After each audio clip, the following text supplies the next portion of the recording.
No vídeo de hoje eu vou falar sobre por que saber SQL, mesmo tendo o ORM à disposição. Mas antes de falarmos sobre SQL e ORM, temos que ter bem entendido o que é banco de dados, pois o SQL e o ORM só existem para manipular banco de dados. Conhece o Júlio? E eu sou Helena Oliveira. Junto nós somos o casal Dev. Aqui nós te ensinamos estratégias e habilidades para você se tornar um desenvolvedor fluente. E o que é ser um desenvolvedor fluente? É um desenvolvedor que tem fluência em resolver problemas através da programação. É um desenvolvedor que se expressa com clareza através dos códigos e tem facilidade para enxergar e implementar de forma eficiente a solução dos problemas. E, portanto, é muito mais valorizado, desejado e bem pago do que os desenvolvedores comuns. Banco de dados. Um banco de dados é uma coleta organizada, né, de informações estruturadas ou dados, normalmente armazenados eletronicamente em um sistema de computador. Um banco de dados geralmente é controlado por um sistema de gerenciamento de banco de dados, o DBMS. Juntos, os dados e o DBMS, juntamente com os aplicativos associados a ele, são referidos como sistema de banco de dados, muitas vezes encurtado para apenas banco de dados. Os dados dentro dos tipos mais comuns de bancos de dados em operações hoje são tipicamente modelados em linhas e colunas, em uma série de tabelas para tornar o processamento e a consulta de dados eficiente. Os dados podem, então, ser facilmente acessados, gerenciados, modificados, atualizados, controlados e organizados. Então, nós temos aqui na tela, né, eu estou utilizando aqui o DBIV, e aí nós podemos ver aqui um banco de dados aqui, chama DB Rochas, né, e aqui nós temos tabelas que foram feitas nele, né, tem uma tabela aqui de clientes, e nessa tabela, né, ela tem aqui campos, né, que compõem, cada coluna que compõe aqui as informações dessa tabela, né? Então, eu tenho aqui, ó, os campos ID, nome, a indústria, o número do projeto, né? Então, tem as colunas, né? E cada registro desse aqui, né? Cada linha dessa aqui, nós chamamos isso de registro, né? E nesse caso aqui, são identificados aqui pelo ID, né? Então, aqui, esse DBIV é um gerenciador aqui, né? Você pode criar suas consultas nele. Existem diversos aí, né? Mas ele facilita a gente trabalhar com o SQL, ok? Assim como você tem o VS Code para você fazer seus códigos, a gente também tem os programas que permitem a gente trabalhar mais facilmente, né, com o SQL. Agora sabemos o que é banco de dados, vamos entender o que é o ORM. ORM significa mapeamento de objeto relacional, que é uma técnica de programação que abstrai seu código do banco de dados por trás dele. Resumindo, se você estiver usando o ORM e um banco de dados MySQL, você pode mudar para o PostgreSQL, por exemplo. Você está no MySQL, você pode trocar por, no caso aqui do exemplo, um Post, a qualquer momento, sem alterar seu código absolutamente. Isso porque, com o RM, você nunca escreve consultas ao banco de dados em seu código. Em vez disso, você só interage com os objetos de classes específicas que representam registros no banco de dados.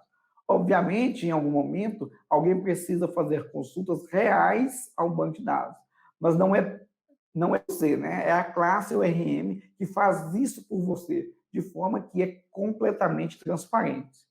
O ORM também é sobre não reinventar a roda. Você pode encontrar bibliotecas ORM de código aberto, né, para literalmente qualquer linguagem de programação.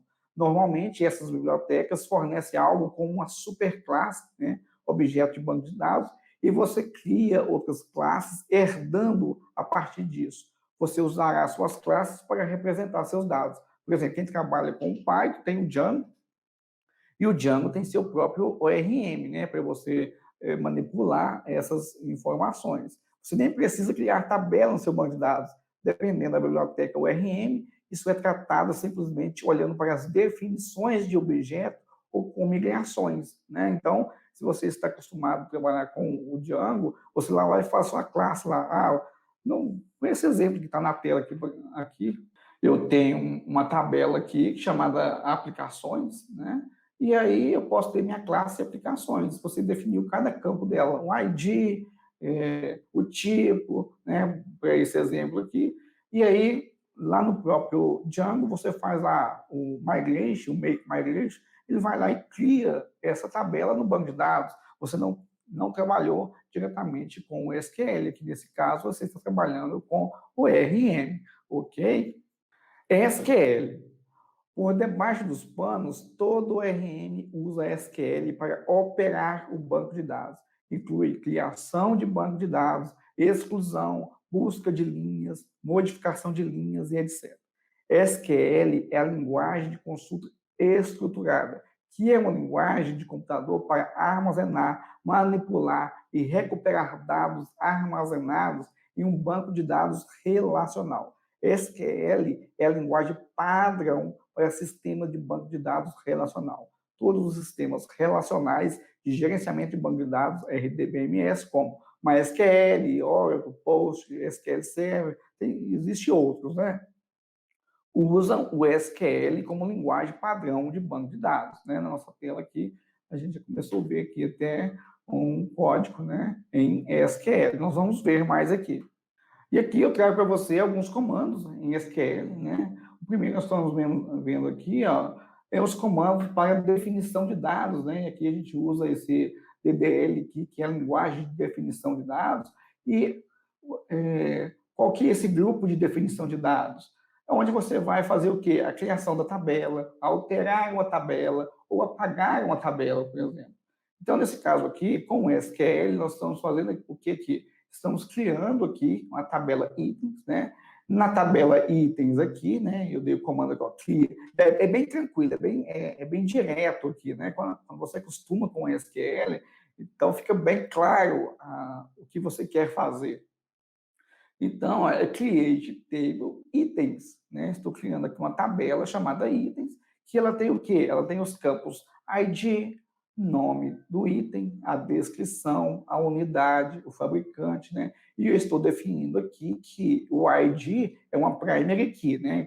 O que é essa primary key? Como se fosse o número de identidade, né? Você tem cada pessoa tem um número de identidade, a outra pessoa não pode ter o mesmo número de identidade seu, né? Então, aqui, no caso da tabela, definimos aqui uma primary key, que é um valor único, né, para cada item do registro que você vai inserir, ok?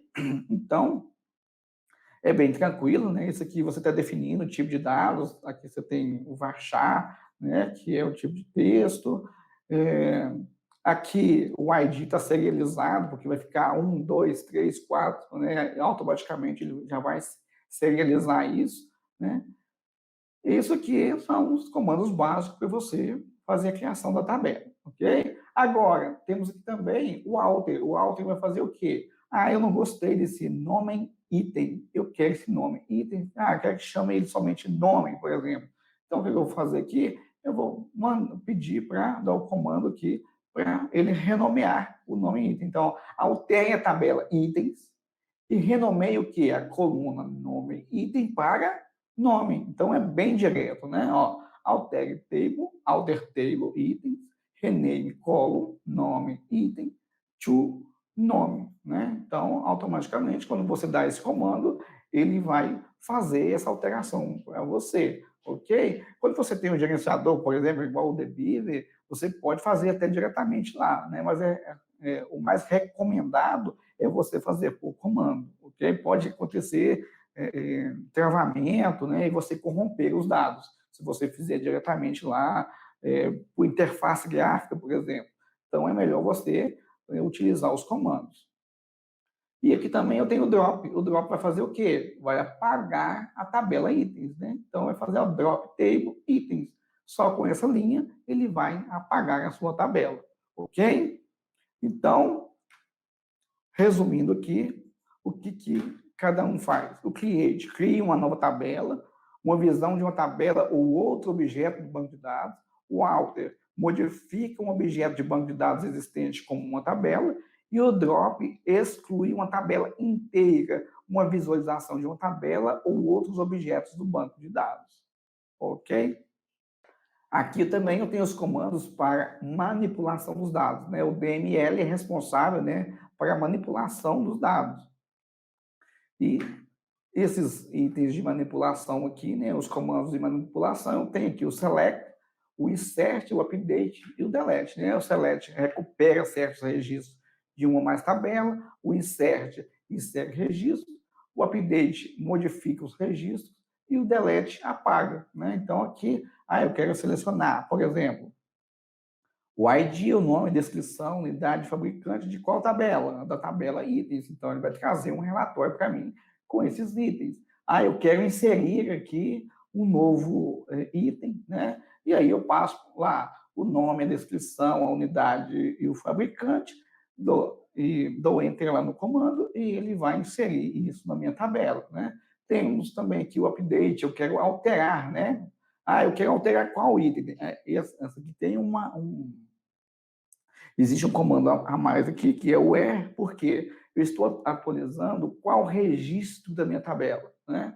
Então, update item, set, nome, aí você passa o nome, né, a descrição, o que você quer alterar, mas onde, né? Onde o item, o ID é igual eu quero que altere lá o primeiro registro da minha tabela. Então, onde o ID seja igual a 1, vai lá e modifica, né? Tá lá, o nome ali é um nome de item, imagina aqui que seja itens de informática, por exemplo. O nome ali é mouse, e eu quero tirar o mouse e colocar teclado, né? O mouse é o primeiro lá, então, onde o ID é igual a 1, atualiza lá para mim, tira o mouse e coloque o teclado. Então, ele vai atualizar isso, ok? Não, agora eu não preciso desse item aqui mais, eu quero deletar, eu quero apagar. Então, o que eu vou fazer aqui? Eu vou utilizar aqui o comando delete, né? Delete from itens, né? Delete da tabela itens, o quê? Onde o ID seja igual a 1, né? Você precisa de falar qual que é o item que você está deletando, porque se você não faz esse ID igual a 1, você não referencia para ele apaga toda a sua tabela, né? Imagina que você tem uma tabela de clientes de uma empresa e aí você coloca delete from clientes e aí você não queria deletar apenas um, você coloca direto, delete from clientes, aí você apaga tudo, né? Então tem que tomar cuidado com essas consultas, né? Bem direto aqui. Por mais que você coloque restrições, né? Tem as chaves que vão te alertar que ela está referenciada, então não vai apagar, mas vai que não tenha, né? Então você acaba perdendo essas informações, né? Tem recurso de backup de banco de dados também, mas olha o trabalho que você vai ter para recuperar essas informações. Então é importante evitar esse trabalho, prestar atenção nessas consultas. São simples, né? Mas é muito fácil, então vou fazer direto aqui nas pressas. Não é feito nas pressas, né? Você tem que ser com calma e ter ciência do que você está, tem que estar ciente daquilo que você está fazendo, ok? Temos também a linguagem de controle de dados, né? O DCL, que eu tenho o grant, né? Que dá o privilégio a um usuário, aqui o grant insert on item to public. Então, eu estou pegando minha tabela e colocando ela como public, né? Aqui deveria estar itens, né? Aí ficou item ali. Mas itens, peguei minha tabela itens e liberei ela para ela ficar pública, né? Então, estou dando o privilégio dela de usuário público. Então, qualquer um vai ter permissão nela, ok? O revoke vai fazer o contrário, né? Ele vai retornar os privilégios, né? Eu vou revogar aquilo que eu dei de privilégio, ok?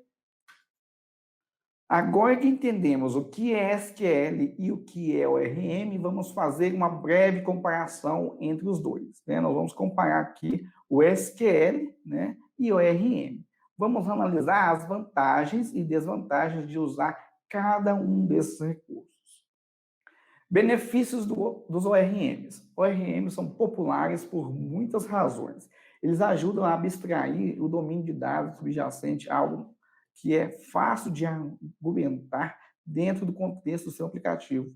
Em vez de pensar no armazenamento de dados como um sistema independente, os ORMs ajudam você a acessar e gerenciar sistemas de dados como uma extensão do seu trabalho atual. Isso pode ajudar os desenvolvedores a trabalhar mais rápido na lógica do core business, em vez de ficar atolados nas nuances de seus back-ends de armazenamento.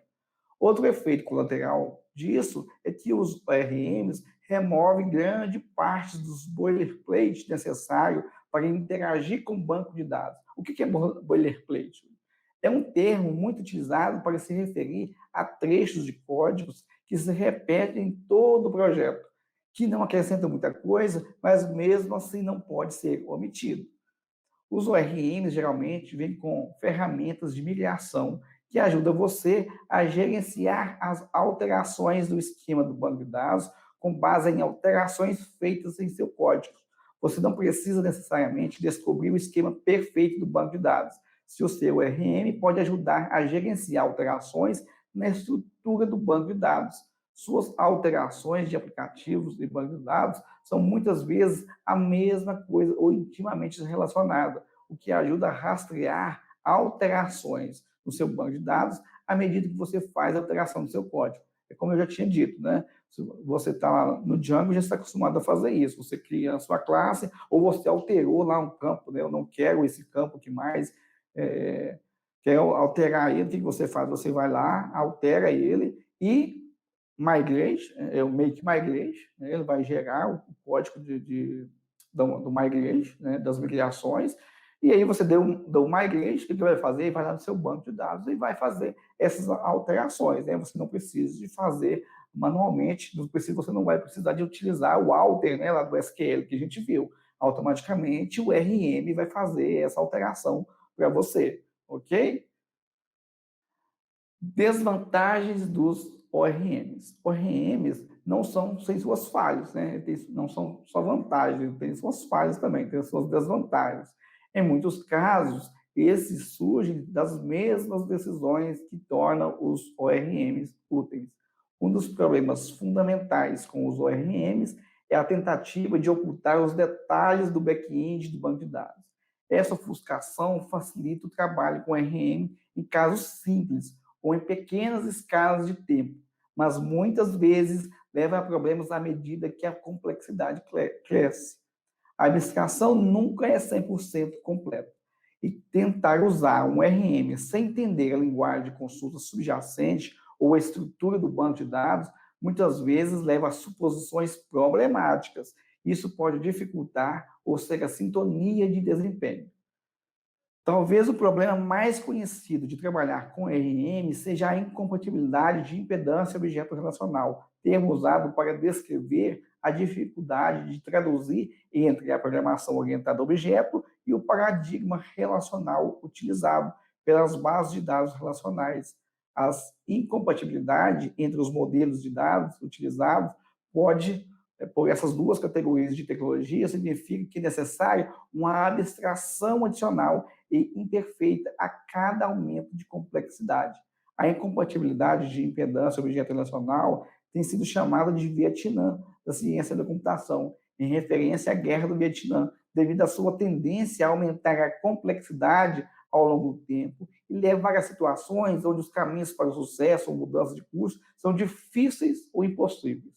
Em geral, os ORMs tendem a ser mais lentos do que as alternativas, especialmente com consultas complexas.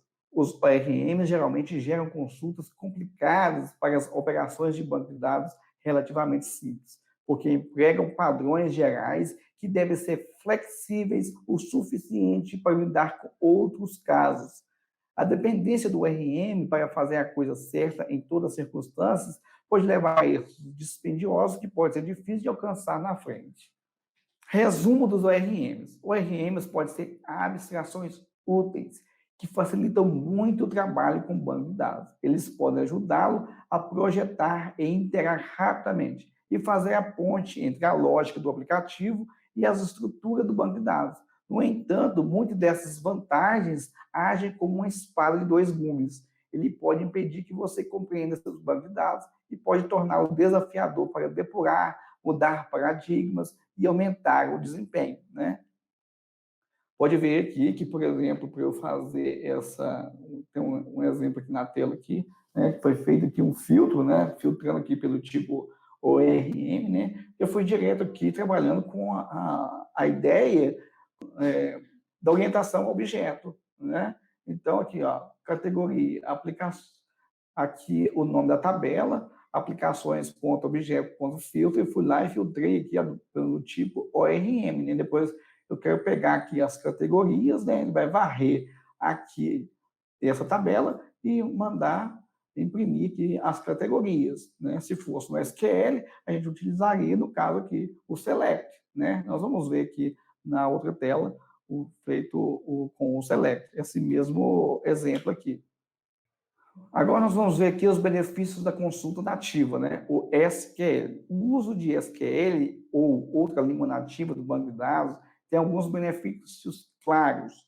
Uma vantagem é que os desenvolvedores escrevem e gerenciam as consultas do banco de dados e lidam com os resultados explicitamente.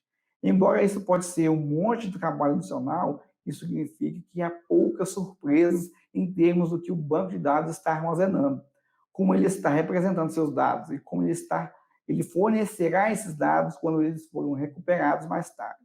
A falta de abstração significa que há menos partes móveis que pode levar à incerteza. Um exemplo disso é o desempenho. Embora camadas de abstração sofisticadas gerem consultas SQL, traduzindo as declarações de programação, o SQL gerado pode ser muito ineficiente. Cláusulas desnecessárias, consultas excessivamente amplas e outros percalços podem levar às operações lentas de banco de dados, que podem ser frágeis e difíceis de depurar. Ao escrever nativamente em SQL, você pode empregar todo o seu conhecimento de domínio e senso comum para evitar muitas classes de problemas de consulta, né? Ele é mais direto, no caso, quando você está trabalhando diretamente com SQL, né, você já está manipulando ali diretamente, não fica tão abstrato como a gente viu ali, o exemplo que a gente acabou de ver, né? Ali fica mais a nível com a ideia da orientação objeto, né? Você trabalha mais com a ideia lá da orientação objeto, não fica tão puro, né? Trabalhando diretamente com os dados ali. Outra razão para usar a consulta nativa do banco de dados é a flexibilidade. É provável que nenhuma abstração seja capaz de ser tão flexível quanto a linguagem de consulta do banco de dados nativo. Níveis mais altos de abstração tentam preencher a lacuna entre dois paradigmas diferentes, que pode restringir os tipos de operações que pode expressar. Ao escrever em SQL bruto, no entanto, você pode aproveitar todos os recursos do seu mecanismo de banco de dados e expressar consultas mais complexas, né? Então, é o que eu disse.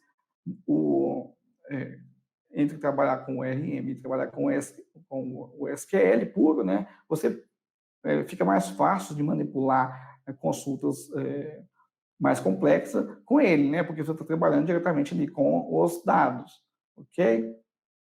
Mas ele também tem suas desvantagens, né? As desvantagens das consultas nativas do SQL. Embora a consulta nativa tenha alguns pontos fortes definidos, não é sem seus problemas. Ao interagir com um banco de dados a partir de um aplicativo usando SQL simples, você deve entender a estrutura de dados subjacente para compor consultas válidas.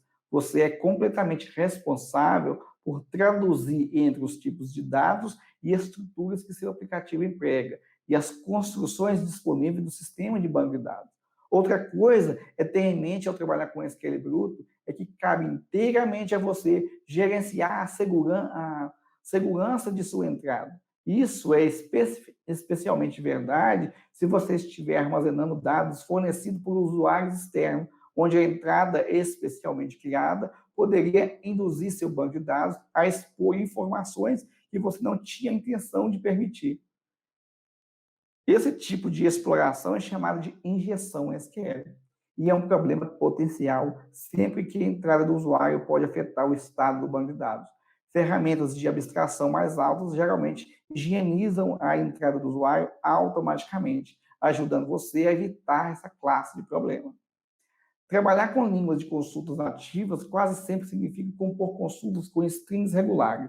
embora pode ser um processo doloroso, nos casos em que você deve escapar da entrada e concatenar strings para criar uma consulta válida, suas operações de banco de dados pode se envolver muitas camadas de manipulação de strings que têm um alto potencial para mutilar dados acidentalmente. Então, às vezes a consulta é tão complexa que você precisa de fazer essa manipulação, então você precisa de tomar cuidado com essa manipulação. O que eu geralmente faço? Eu pego as partes disso, testo essa parte e depois eu coloco ela no código, né? Eu vou por partes, porque se você tentar já fazer ela diretamente uma consulta gigantesca, complexa, de uma vez, você acaba se complicando, né? Então, eu vou fazendo ela por partes, né? Começo ela bem pequena e depois ela vai crescendo, e se eu precisei de alterar alguma coisa, de repente eu preciso de fazer um select dentro de um select, eu não faço esse select dentro da consulta complexa já, eu faço ela por fora, né? E você vai colocar entre parênteses essa consulta lá, depois de testada, retornou aquilo que você queria, é isso que você quer mesmo, aí você pega essa consulta e insere lá dentro, né? Vai por partes, né? Manipulação de string é a mesma coisa, teste está retornando do jeito que você quer, né? Às vezes eu quero extrair o ano de uma data, eu quero juntar nomes, então vou fazer o quê? Vou fazer isso por parte, eu faço por fora da minha consulta, né? Na minha área de codificação lá, testo, clico em cima dela lá, execute somente aquela linha, deu ok, é aquilo que eu quero, então a partir daí eu coloco isso na minha consulta, ok? Então é importante você trabalhar por partes. Resumo de consulta nativa SQL. Embora tenhamos falado principalmente sobre SQL, a maioria das informações aqui se aplica igualmente bem a qualquer linguagem de consulta de banco de dados nativo. Resumindo, o SQL bruto, ou o uso direto de qualquer linguagem de consulta equivalente ou aproxima das abstrações usadas pelo banco de dados para armazenar e gerenciar os dados, mas força você a fazer todo o trabalho pesado de gerenciar seus dados manualmente. Bem, agora que entendemos o que é SQL, o que é o ORM e as vantagens e desvantagens de cada um, cabe a seguinte pergunta: qual abordagem usar em meus projetos? SQL ou ORM? Isso é uma escolha pessoal, depende muito de cada um e de cada equipe. Pessoalmente, acho que os ORMs podem ser usados em lugares onde você só quer fazer uma consulta simples, que geralmente é a maioria das consultas de aplicativos. Quando temos recursos que requerem consultas realmente complexas, os ORMs tornam-se lentos, assim pode voltar ao bom e velho SQL, né? Apenas essas consultas. Eu realmente acho que é bastante doloroso e lento o tempo de desenvolvimento, sabe, né? Para usar SQL Cru em todos os lugares em sua aplicação, mas há momentos que realmente é necessário. Para exemplificar, vou mostrar um estudo de caso real que combina no mesmo programa o ORM e o SQL, né? Antes de mostrar esse estudo de caso, o que eu ia mostrar para vocês aqui, que já está em todas as telas aqui, né? Mas reforçar aqui, é que ao invés do ORM, que coloque o SQL, né? Então, olha aqui, o nível de consulta aqui muda completamente, né? Aqui você está trabalhando diretamente com os dados, né? Seleciona a categoria, né, da tabela aplicações, onde o tipo é igual a SQL. Agora aqui não, vai mais a tipo lá nas classes dos objetos, né? Por exemplo, aplicações.objeto.filtro, né? E filtro para mim do tipo ORM, depois retorna para mim a categoria. Então, muda aqui o sentido das coisas, né? Mas é importante você, como eu acabei de dizer aqui, né? Qual que é melhor para eu usar? Depende do que você estiver trabalhando. Ok? Então, vou mostrar aqui um exemplo, né? É um caso real, é um projeto que eu trabalhei nele, então eu vou mostrar para vocês aqui. Aqui eu tenho um estudo de caso, né? Um planejamento com juros compostos. Aqui é uma planilha de faturamento. Então, o cliente me deu essa planilha aqui, ela é gigantesca, né? Eu peguei só um pedaço aqui, só para demonstrar mesmo. Então, tem a planilha aqui, onde o cliente faz um relatório de faturamento, né? Isso aqui não é somente o ano de 2019, aqui no caso aqui que tem os meses aqui do ano de 2019. Você pode ver aqui que já está a parcela está 29, então ele começa em anos anteriores aqui e segue, né? E nesse planejamento aqui, né, eu preciso de, como é juro composto, você sabe que a cada ano, né, tem uma taxa para cada ano, e cada ano você precisa de, os valores mudam. Então, para esse caso aqui, você tem as parcelas, né, e os reajustes aqui para cada ano, né? Aqui, então, você já vê aqui que é 4 anos, né? Então, você tem o ano 1, o ano 2, o ano 3 e o ano 4. Cada ano desse aqui tem uma porcentagem, né? O cálculo dos juros compostos aqui vai pegar para cada ano desse aqui, ok? E aqui já tem a tabela aqui no banco de dados, né? O dado já calculado e inserido no banco, que já foi feito, né? Igual está aqui. Aí eu te faço a pergunta: o que foi usado aqui? SQL ou RM? Vamos ver? Aqui, né, na primeira parte, nós já podemos ver aqui que tem um pedaço aqui de SQL, né? E olha para você ver que os dados são complexos, né? Para trabalhar daquele jeito ali, o que muita gente confunde, por exemplo, quando você pega um sistema que está feito em planilhas e acha que manipular esses dados em banco de dados é a mesma coisa que você manipula ele em planilha, né? Não é a mesma coisa, né?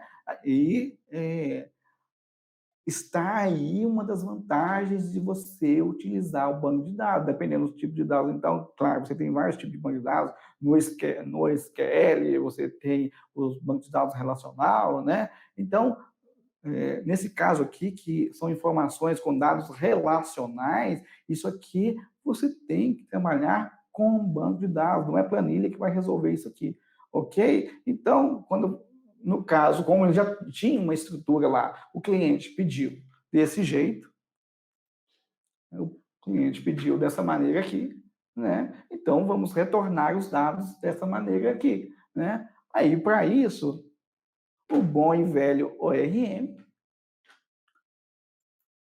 né, o que a gente usa, o RM, né, às vezes prefere utilizar. Nesse caso aqui, o RM não atenderia. Nesse caso aqui, fica muito complexo você trabalhar. Você percebe aqui que eu tenho um array dentro de uma célula. Olha aqui o tipo de dados aqui. O meu tipo de dados aqui na minha tabela é matricial, né? Olha para você ver, eu trouxe o resultado aqui. Aqui eu tenho minha consulta, você pode ver aqui que eu utilizei aqui esse UNEST aqui, porque ele manipula diretamente meus dados aqui, o meu array, para retornar a minha informação aqui, né? Eu fiz aqui um select, eu tive que somar aqui o consolidado, eu estou fazendo esse relatório aqui que trouxe esses 15.440, ele trouxe aqui 15.440 para mim, mas isso aqui veio de vários contratos, né, para ele trazer esse 15.440 para mim. Então, eu precisei de trabalhar com uma estrutura complexa aqui que o RM não atenderia, ok? Olha para você ver aqui, são tipos de dados que talvez você não tenha nem visto isso aqui, né? Você trabalha aqui manipulando diretamente um array aqui, e ele retornou para mim aqui fazendo essa consulta. Tudo que eu pedi aqui, onde o ano igual a 2019, né? Eu passei, eu estou apenas conferindo aqui, pedindo para retornar aqui, né? O ano 2019, o mês igual a 9. Como é que eu pego aqui, ó? Aqui está certo, o mês igual a 9, o ano 2019, né? Mas eu tenho os anos aqui também, né? Então, como que eu retornaria aqui, por exemplo, o ano 2, né? De um array aqui. Então, é um pouco mais complexa essa tabela aqui, né? Então, isso aqui, se eu fosse passar pelo URM, ficaria muito complexo.